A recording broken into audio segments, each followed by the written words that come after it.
ఆదివారం సాయంత్రం 5 దగ్గర నుంచి 6 వరకు. అక్కడికి వెళ్ళినప్పుడు అక్కడ నేను ఫస్ట్ ఇయర్, థర్డ్ ఇయర్ అక్క వాళ్ళు వాక్యం చెప్తారు. అక్కడ చెప్పేటప్పుడు ఒక అక్క వాక్యం చెప్పేటప్పుడు ఏమని చెప్పిందంటే, మనం ప్రార్థన చేసేటప్పుడు దేవుడా నాకు ఇది చెయ్యి, నాకు ఇది కావాలి అని అడగడం కంటే, దేవుడా నువ్వు నాకు ఇది ఇచ్చినందుకు స్తోత్రాలు అని ప్రార్థిస్తే అప్పుడు దేవుడు మనకు కన్ఫామ్గా అది ఇస్తాడు అని చెప్పారు. అయితే నేను ఈ వారం ఆ వాక్యం చెప్పారు. 18వ తారీఖు నుంచి ఎగ్జామ్స్ జరుగుతున్నప్పుడు జరిగే ముందు నేను ప్రార్థన చేసుకుని వెళ్ళా.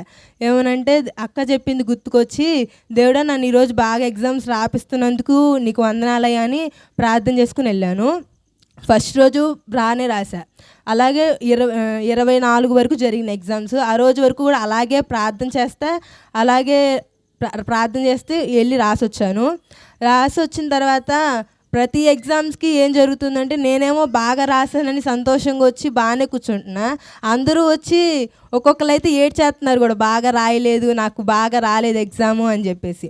కానీ నేను మాత్రం సంతోషంగా నేను బాగా రాశాను, నాకు మార్కులు వచ్చేస్తాయి అన్నట్టు నేను కూర్చుని ఉన్నాను. నాకు అనిపించింది, నేనే ఇలా కూర్చున్నానా లేదా, నాకు అసలు వస్తాయా రావా, అందరేమో బాగా చదివే వాళ్ళు కూడా నేను అసలు ఏం రాయలేదు అనుకుంటున్నారు. నేను వాళ్ళకంటే కూడా తక్కువ చదివేదాన్ని, కానీ నాకు మాత్రం బాగా వచ్చేస్తాయి అని చెప్పి కూర్చున్నాను అని అనుకుంటున్నా. కానీ వచ్చిన తర్వాత కొన్ని మార్కులు చూసిన తర్వాత పర్లేదు బాగానే వచ్చినాయి అనుకున్నా. క్రిస్మస్కి ఇంటికి వచ్చాను. లాస్ట్ ఎగ్జామ్స్కి పోయిన సంవత్సరం మాకు 40 మార్కులకి ఎగ్జామ్ జరిగిద్ది. పోయినసారి ఎగ్జామ్ రాసినప్పుడు లాస్ట్ ఎగ్జామ్కి 24 వచ్చినాయి. కరెక్ట్గా పాస్ మార్క్, అంతే కరెక్ట్గా మార్కులు వచ్చినాయి. ఇక్కడ దాకా వచ్చిన తర్వాత నేను అనుకున్నాను, అంతకుముందు రాసినప్పుడు 72% వచ్చింది నాకు మొత్తం మీద. అయితే ఈసారి ఒక 80 లోపు వస్తుందేమో అని అనుకున్నాను. లెక్కలు వేసుకుంటా ఉంటే 80 కంటే ఒక 2% అలా పెరుగుతుంది. అలాగే ఇక్కడికి వచ్చిన తర్వాత మొత్తం ఆన్లైన్లో పెట్టేశారు మార్క్స్. చూసుకున్నా ఎంత వచ్చిందా అని.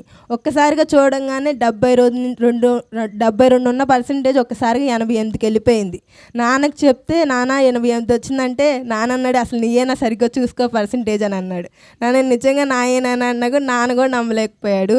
నేను ఒకవేళ అలా దేవుడా నాకు ఇది చేస్తున్నావయ్యా అని ప్రార్థన చేసుకోకపోయి ఉంటే నాకు అలా వచ్చేది కాదు.